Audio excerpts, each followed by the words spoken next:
buhay kailanman.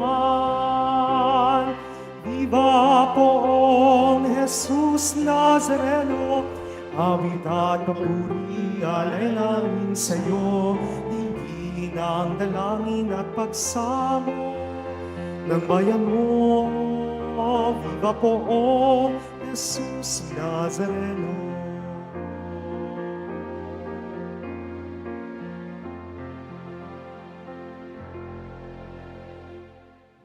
Simulan po natin ang pagdiriwang sa ngalan ng Ama at ng Anak at ng Espiritu Santo. Amen. Ang pagpapala ng ating Panginoong Hesukristo, ang pag-ibig ng Diyos Ama at ang pakikipagkaisa ng Espiritu Santo naway sumainyong lahat. At sumayo rin. Mga kapatid, tayo pong lahat ay nagkakatipon bilang isang mag-anak ng Diyos sa pagdiriwang ng banal na Eukaristiya. At upang tayo po ay maging karapat-dapat gumanap sa banal na pagdiriwang na ito, alalahanin po natin ang ating mga pagkukulang at nagawang pagkakasala at buong kababaang loob tayong humiling ng awa at pagpapatawad mula sa Diyos.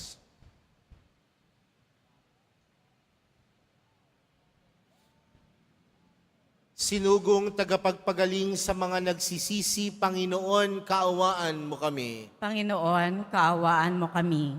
Dumating na tagapag-anyayang mga makasalanan ay magsisi, Kristo, kaawaan mo kami. Kristo, kaawaan mo kami. Nakaluklok ka sa kanan ng Diyos Ama para ipamagitan kami, Panginoon, kaawaan mo kami. Panginoon, kaawaan mo kami. Kaawaan tayo ng makapangyarihang Diyos, patawarin tayo sa ating mga kasalanan at patnubayan tayo sa buhay na walang hanggan. Amen.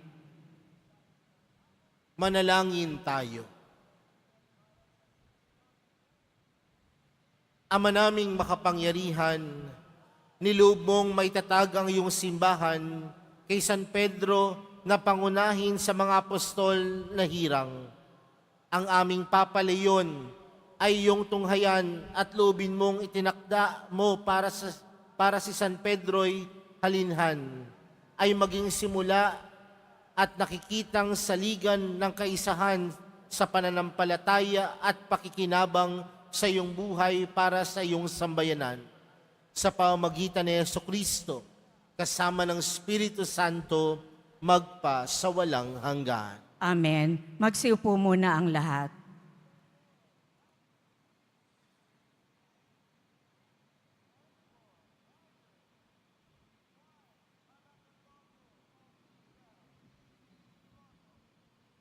Pagbasa mula sa mga gawa ng mga apostol.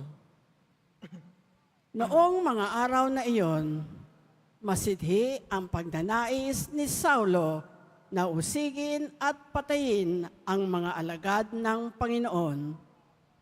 Kaya't lumapit siya sa pinakapunong saserdote at humingi ng mga sulat para sa mga sinagoga sa Damasco upang madakip niya ang sinumang matagpuan niya roong kaanib sa bagong pananampalataya, maging lalaki, maging babae, at madalas sa Jerusalem. Naglakbay si Saulo patungong Damasco. Nang siya'y malapit na sa lungsod, biglang kumislap sa paligid niya ang isang nakasisilaw na liwanag mula sa langit. Anupat nasubasob siya at narinig niya ang isang tinig na nagsalita sa kanya, Saulo, Saulo, bakit mo ako inuusig? Sino po kayo, Panginoon? Tanong niya. Ako'y si Jesus, ang inyong inuusig. Tugon sa kanya, tumindig ka't pumasok sa lungsod. Sasabihin sa iyo roon kung ano ang dapat mong gawin. Natilihan ang mga kasama ni Saulo. Narinig nila ang tinig, ngunit wala silang nakitang sinuman. Tumindig si Saulo at idinilat ang kanyang mga mata. ngunit hindi siya makakita. Kaya't siya inakay nila hanggang sa Damasco. 3 araw na hindi siya nakakita at hindi kumain ni uminom. Sa Damasco naman ay may isang alagad na ang pangalay Ananias. Tinawag siya ng Panginoon sa isang pangitain. Ananias, ano po yun, Panginoon? Tugon niya, pumunta ka sa kalye matuwid, sa bahay ni Judas, at ipagtanong mo ang isang lalaking taga-Tarso na ang pangalay Saulo, sabi ng Panginoon. Siya'y nananalangin ngayon sa isang pangitain, nakita kaniyang pumasok sa kinaroroonan niya at pinatungan mo siya ng kamay upang makakita. Sumagot si Ananias, Panginoon, marami na po ang nagbalita sa akin tungkol sa taong ito, tungkol sa mga kasamaang ginawa niya sa iyong mga banal na Jerusalem. At naparito siya sa Damasco, taglay ang kapangyarihang galing sa mga punong saserdote upang dakpin ang lahat ng tumatawag sa iyong pangalan.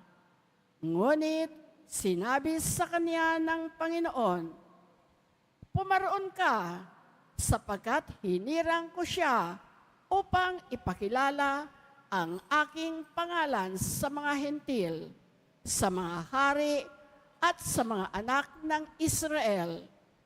At ipinaalam ko sa kanya ang lahat ng dapat niyang tiisin alang-alang sa akin. Pumunta nga si Ananias, pumasok siya sa bahay at ipinatong ang kanyang kamay kay Saulo. Kapatid na Saulo, wika niya, pinapunta ako rito ng Panginoong Hesus na napakita sa iyo sa daan nang ikaw ay papunta rito. Sinugo niya ako upang muli kang makakita at mapuspos ng Espiritu Santo. Pagdakay, may nalaglag na tila mga kaliskis mula sa mga mata ni Saulo at nakakita na siya. Tumindig siya agad at nagpabinyag. Kumain siya at nanauli ang kanyang lakas. Si Saulo'y ilang araw nakasama ng mga alagad sa Damasco. Pumasok siya sa mga sinagoga at nangaral tungkol kay Jesus. Siya ang anak ng Diyos. Wika niya. Ang salita ng Diyos. Salamat sa Diyos. Humayot dalhin sa tanan, mabuting balitang aral. Humayo at dalhin sa tanan, mabuting balitang aral. Purihin ang poon, dapat na purihin ng lahat ng bansa. Siya ay purihin ng lahat ng tao sa balat ng lupa. Humayo at dalhin sa tanan, mabuting balitang aral. Pagkat ang pag-ibig na ukol sa ating dakila at wagas, at ang katapatan niya'y walang wakas. Humayo at dalhin sa tanan, mabuting balitang aral. Magsitayo na po ang lahat.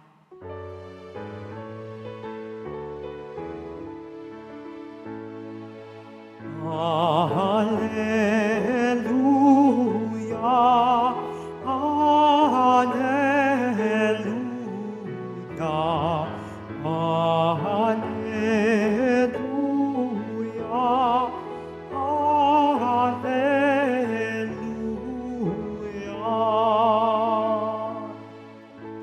Ang sino mang kumakain sa katawang aking hain ay nananahan sa akin. Hallelujah,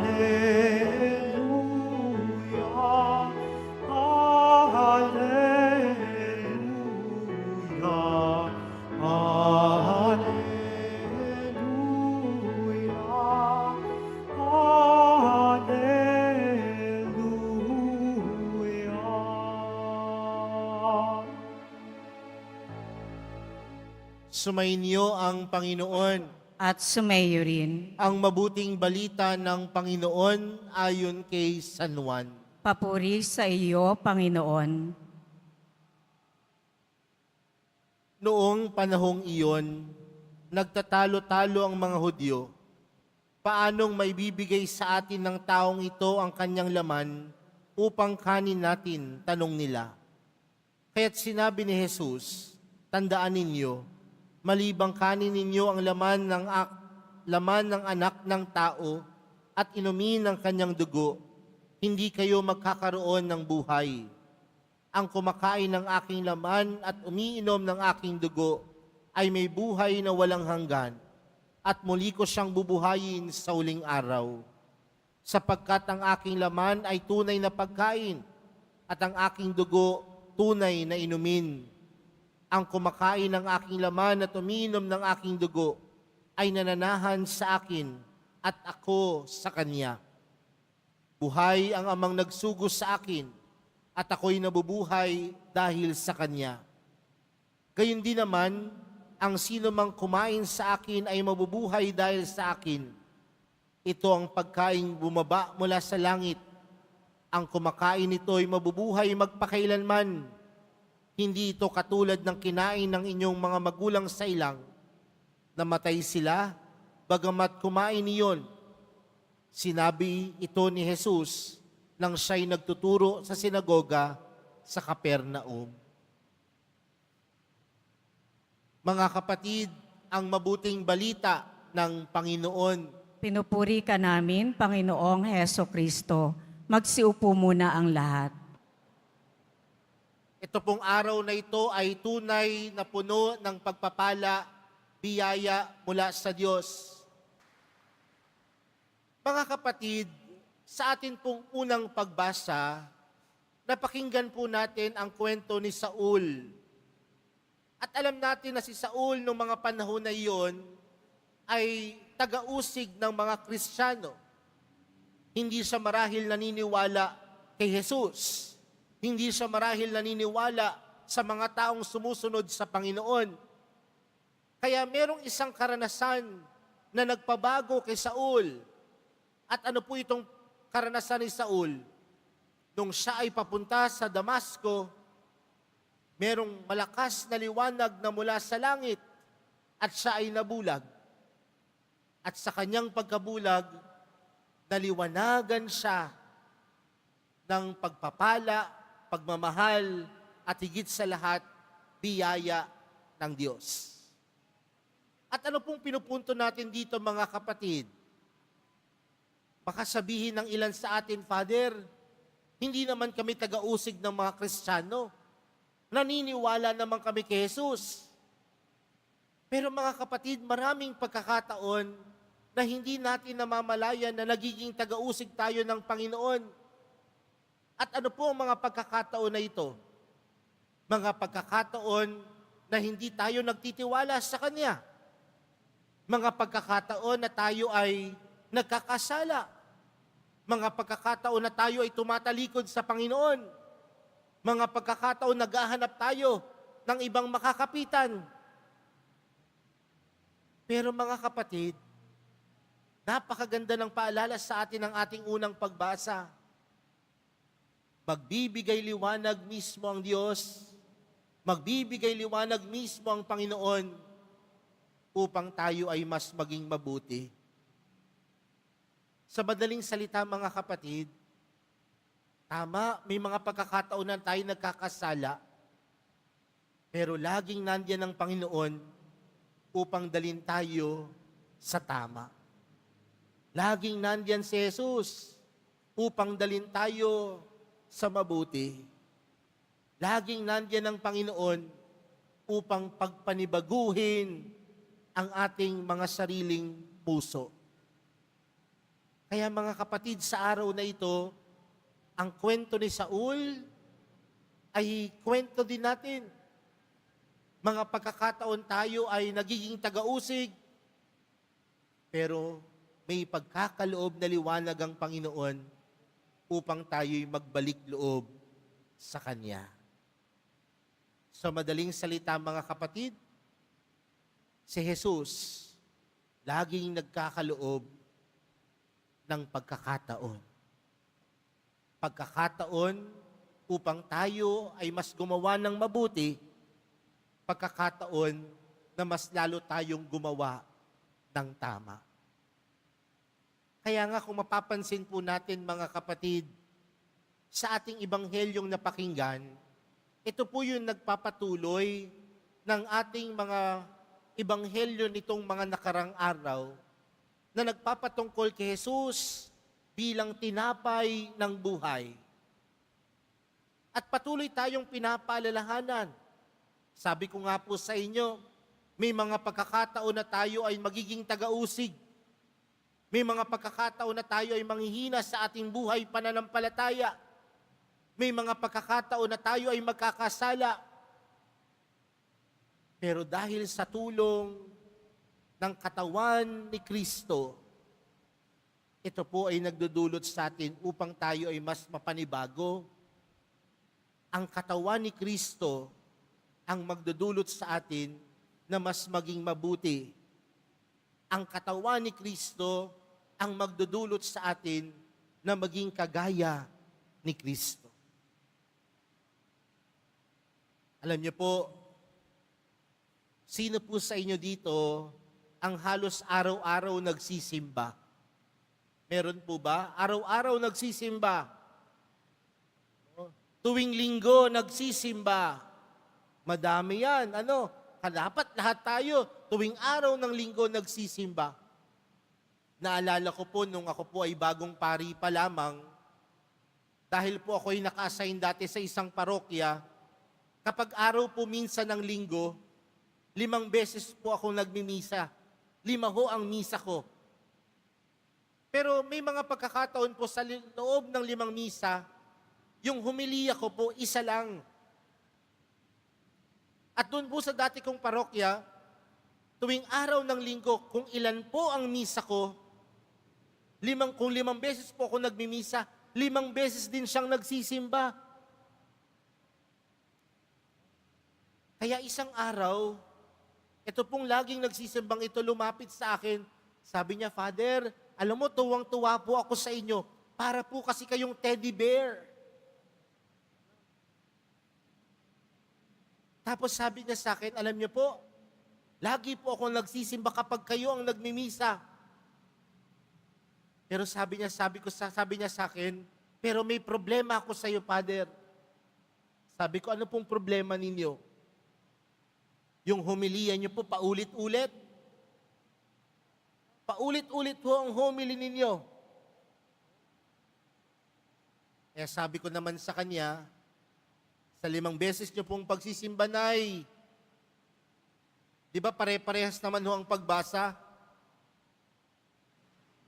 Pero sabi ko sa kanya, pwede bang ako naman ang magtanong? Sa pagsisimba ho ninyo ng 5 beses tuwing araw ng linggo, sa pagtanggap ho ninyo ng komunyon 5 beses tuwing araw ng linggo, yung ugali niyo po ba nagbago na? Tumalikod ho yung matanda, at mula ho noon, hindi ko na ho nakitang nagsimba.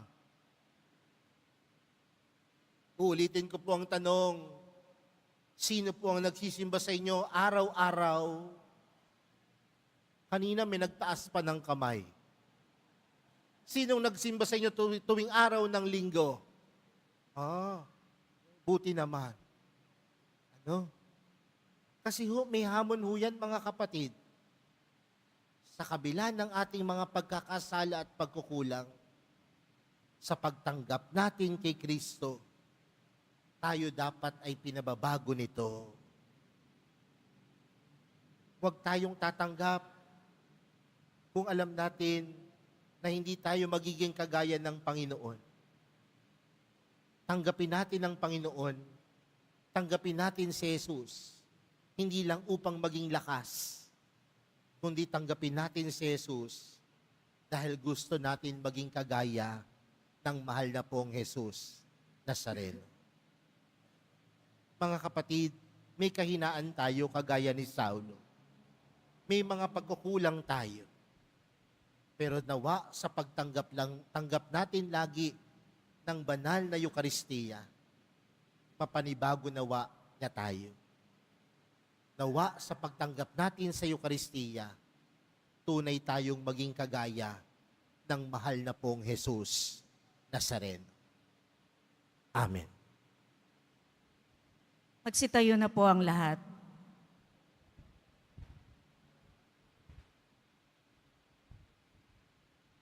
Minamahal kong mga kapatid, ibinigay sa atin ng Ama ang kanyang anak bilang tunay na pagkain at tunay na inumin sa hapag na ito. Hilingin natin sa kanyang lahat ng ating mga pangangailangan sa pamamagitan ni Kristo, ang pinagmumula ng bagong buhay. Ang ating panalangin, Ama, panatilihin mo ang aming buhay sa pamamagitan ng Eukaristiya. Ama, panatilihin mo ang aming buhay sa pamamagitan ng Eukaristiya. Ang simbahan naway lumago sa pagpahalaga sa Eukaristiya bilang tinapay ng buhay sa pamamagitan ng mas mataimtim na pagdiriwang ng banal na misa. Manalangin tayo. Ama, panatilihin mo ang aming buhay sa pamamagitan ng Eukaristiya. Bilang isang pamayanan, naway hindi natin ipagwalang bahala ang ating buhay pananampalataya, bagkus higit na manalig sa Diyos araw-araw kahit sa ating mga kahirapan at pagdurusa. Manalangin tayo. Ama, panatilihin mo ang aming buhay sa pamamagitan ng Eukaristiya. Ang mga pamilya, lalo na ang ating mga anak, naway lumagos sa mga biyayang dulot ng patuloy na pagtanggap ng Eukaristiya. Manalangin tayo. Ama, panatilihin mo ang aming buhay sa pamamagitan ng Eukaristiya.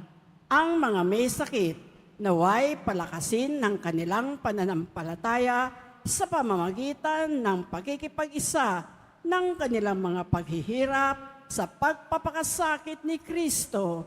Manalangin tayo. Ama, panatilihin mo ang aming buhay sa pamamagitan ng Eukaristiya. Para sa ating bagong Santo Papa Leon ika-14, naway patatagin siya sa kanyang paglilingkod sa pagtataguyod ng katawan ni Kristo sa pagkakaisa, pag-ibig at kapayapaan. Manalangin tayo. Ama, panatilihin mo ang aming buhay sa pamamagitan ng Eukaristiya. Ang mga mahal natin sa buhay na yumao, naway magkamit ng buhay na walang hanggan na ipinangako ni Kristo. Manalangin tayo. Ama, panatilihin mo ang aming buhay sa pamamagitan ng Eukaristiya. Ama naming nasa langit, ibinigay mo sa amin ang katawan at dugo ng iyong anak bilang pagkain at inumin sa aming paglalakbay. Marapatin mo na sa aming pagkipag-isa sa Kanya, kami ring lahat ay makaisa bilang mga bahagi ng Kanyang katawan. Hinihiling namin ito sa pamamagitan ni Kristo na aming Panginoon. Amen. Magsiupo muna ang lahat.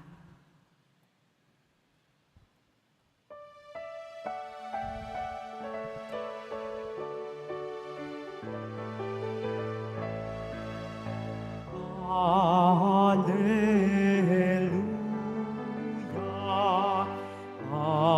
Alleluia,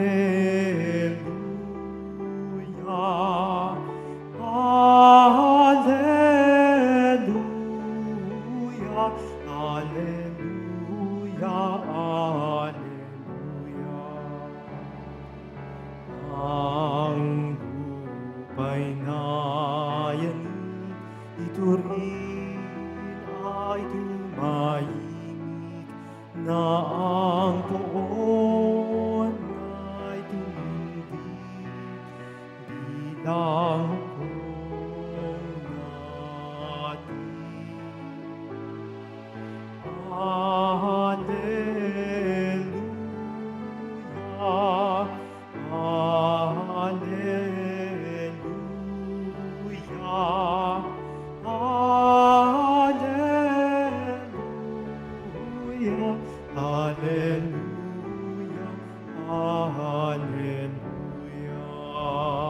Magsitayo na po ang lahat. Manalangin po kayo mga kapatid upang ang paghahain natin ay kalugdan ng Diyos amang makapangyarihan. Tanggapin nawa ng Panginoon itong paghahain sa iyong mga kamay, sa kapurihan niya at karangalan, sa ating kapakinabangan at sa buong sambayanan niyang banal. Ama naming lumikha, kalugdan mo ang mga alay na nakahanda at igawad mo ang pagkupkop at pamamahala sa banal mong simbahan kaysa ni Papa Leon na niloob mong maging tagapangasiwa sa pamamagitan ni Jesucristo kasama ng Espiritu Santo magpa sa walang hanggan. Amen. Sumayin niyo ang Panginoon. At sumayo rin. Itaas sa Diyos ang inyong puso at diwa. Itinaas na namin sa Panginoon. Pasalamatan natin ng Panginoong ating Diyos. Marapat na siya ay pasalamatan. Ama naming makapangyarihan, tunay ngang marapat na ikaw ay aming pasalamatan. Ngayong ipinagdiriwang ang paghahain ng Mesiyas, ang maamong tupa na tumubos sa aming lahat. Naghahaing walang humpay ang anak mong minamahal upang magkasalo-salo ang tanan sa piging ng iyong buhay. Hindi na mamamatay ang inihain sa krus, ang sa krus ipinako, buhay lagi bilang handog. Kaya kaisa ng mga anghel na nagsisiawit ng papuri sa iyo, nang walang humpay sa kalangitan, kami nagbubunyi sa iyong kadakilaan.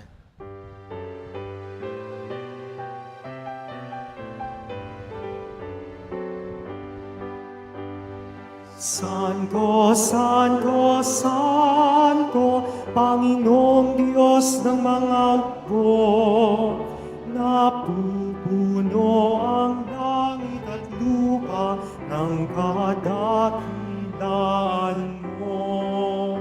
Hosana, Hosana, Hosana,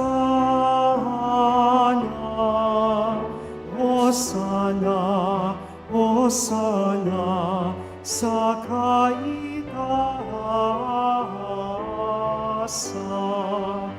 Pinagpalang na paririto sa ngalan ng Panginoon.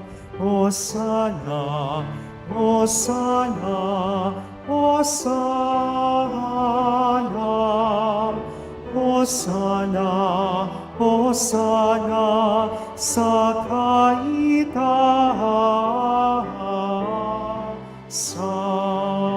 Magsiluhod po ang lahat. Ama naming banal, ikaw ang bukal ng tanang kabanalan. Kaya't sa pamamagitan ng iyong Espiritu, gawin mong banal ang kaloob na ito upang para sa amin maging katawan at dugo ng aming Panginoong Hesukristo. Bago niya pinagtiis ang kusang loob na maging handog, hinawakan niya ang tinapay, pinasalamatan kanya, pinaghati-hati niya iyon, iniabot sa kaniyang mga alagad at sinabi, tanggapin ninyong lahat ito at kanin. Ito ang aking katawan na ihahandog para sa inyo.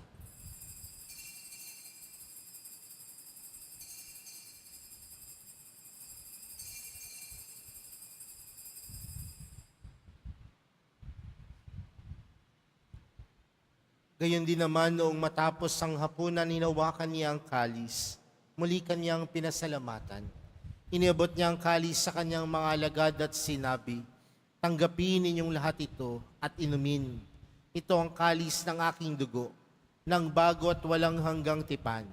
Ang aking dugo na ibubuhos para sa inyo at para sa lahat, sa ikapagpapatawad ng mga kasalanan. Gawin niyo ito sa pag-alala sa akin.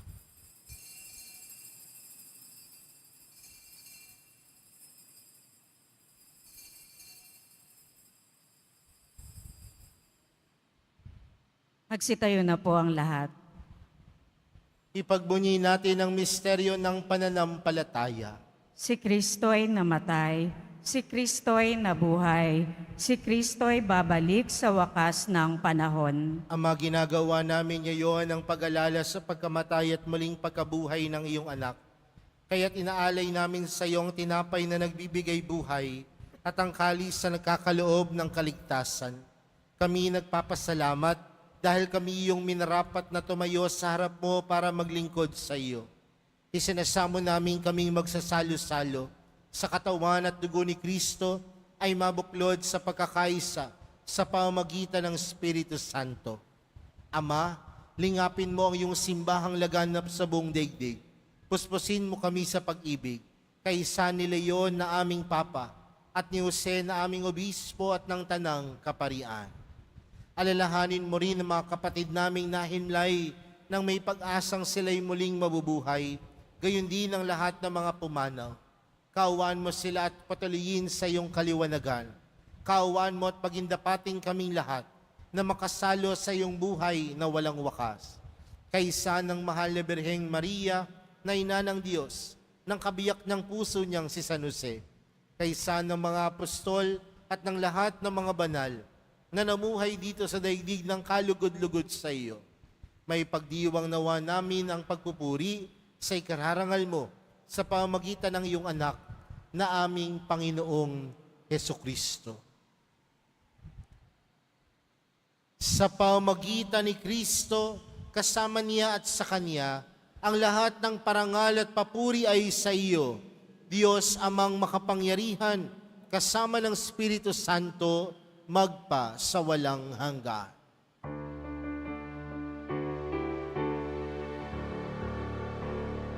Amen, amen, amen. Amen.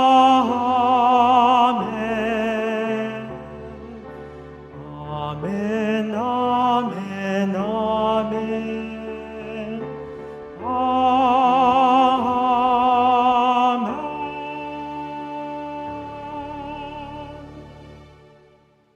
Lumapit po tayo sa Ama natin sa langit, sa panalangin itinuro sa atin ni Jesus.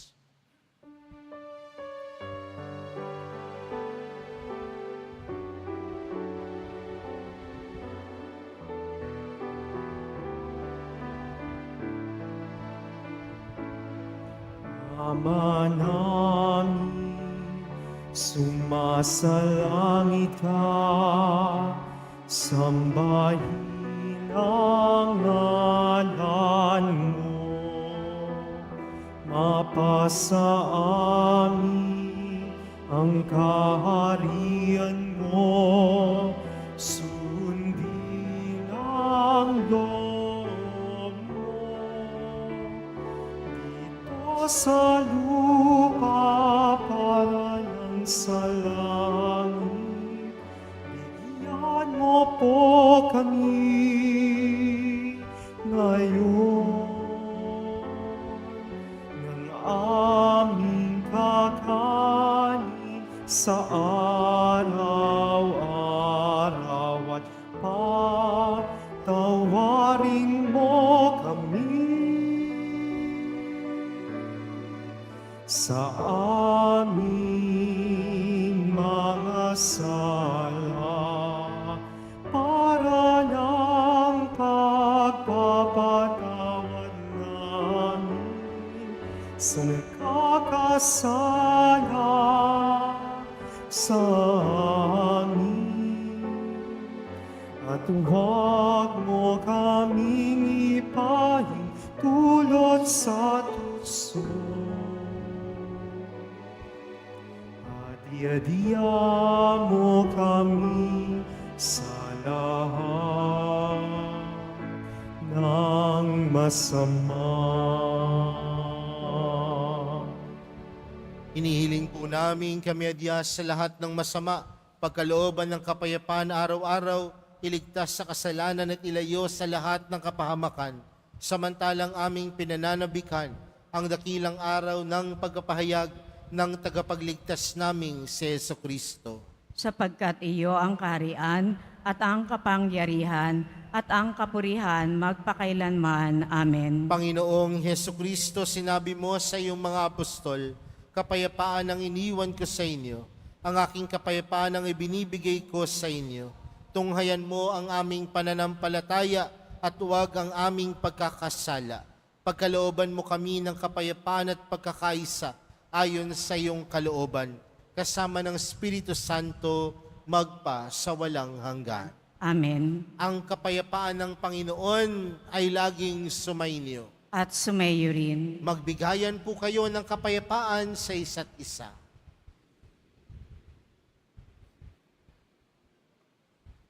Kordero ng Diyos na nag-aalis ng mga kasalanan ng sanlibutan, maawa ka sa amin.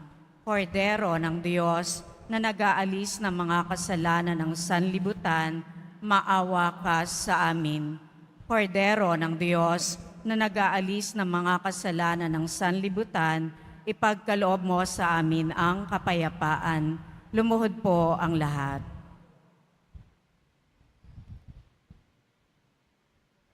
Narito po si Jesus, ang kordero ng Diyos. Siyang nag-aalis ng kasalanan ng sanlibutan. Mapalad ang mga inaaniyahan sa kanyang piging. Panginoon, hindi ako karapat-dapat na magpatuloy sa iyo, ngunit sa isang salita mo lamang ay gagaling na ako.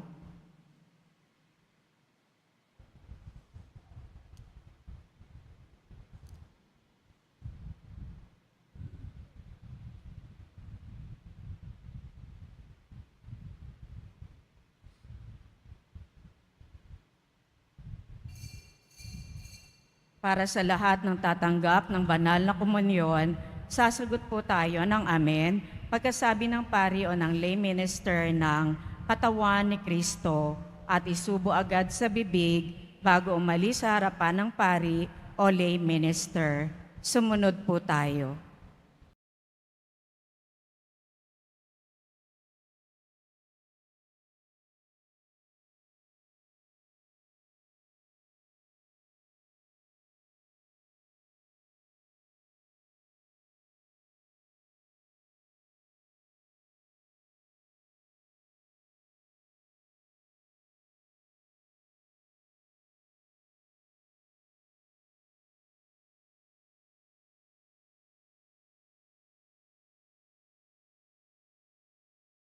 Magsitayo na po ang lahat.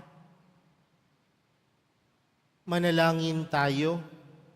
Ama naming mapagmahal, kaming minabuti mong tumanggap ng banal na paikinabang, ay dumadalangin pagtibayin mo sa pagkakaisa at pagmamahal, pakundangan sa aming pinagsaluhan, at lagi mong ipagtanggol at ipagsanggalang ang lingkod mong si Papa Leon, ang tagapangasiwang iyong pinagkatiwalaan, kaysa ng simbaang inihabilin mo sa kanyang pananagutan, sa pamamagitan ni Jesucristo, kasama ng Espiritu Santo, magpa sa walang hanggan. Amen. Sumainyo ang Panginoon. At sumayo rin. Mahal na pong Jesus Nazareno, inihayag mo sa pamamagitan ng krus ang walang maliw na pag-ibig ng Diyos sa sangkatauhan. Pakinggan mo ang kahilingan, lalo na para sa mga nangangailangan ng iyong tulong at awa. Makamtanawa namin ang iyong kasagutan na may utang na loob na tinatanaw. Basbasan din po ninyo itong mga imahen at dasalan upang lalo kaming manalangin at magtiwala. Sa pamamagitan ng bendisyon na ito, naway lalo kaming maging mapaglingkod, masunurin at tapat sa iyo na aming maluwalhating Panginoon magpa sa walang hanggan. Amen. At pagpalain po kayong lahat ng makapangyarihang Diyos, Ama, Anak at ng Espiritu Santo. Amen. Humayo kayong taglayang kapayapaan ng Poong Jesus Nazareno. Salamat sa Diyos.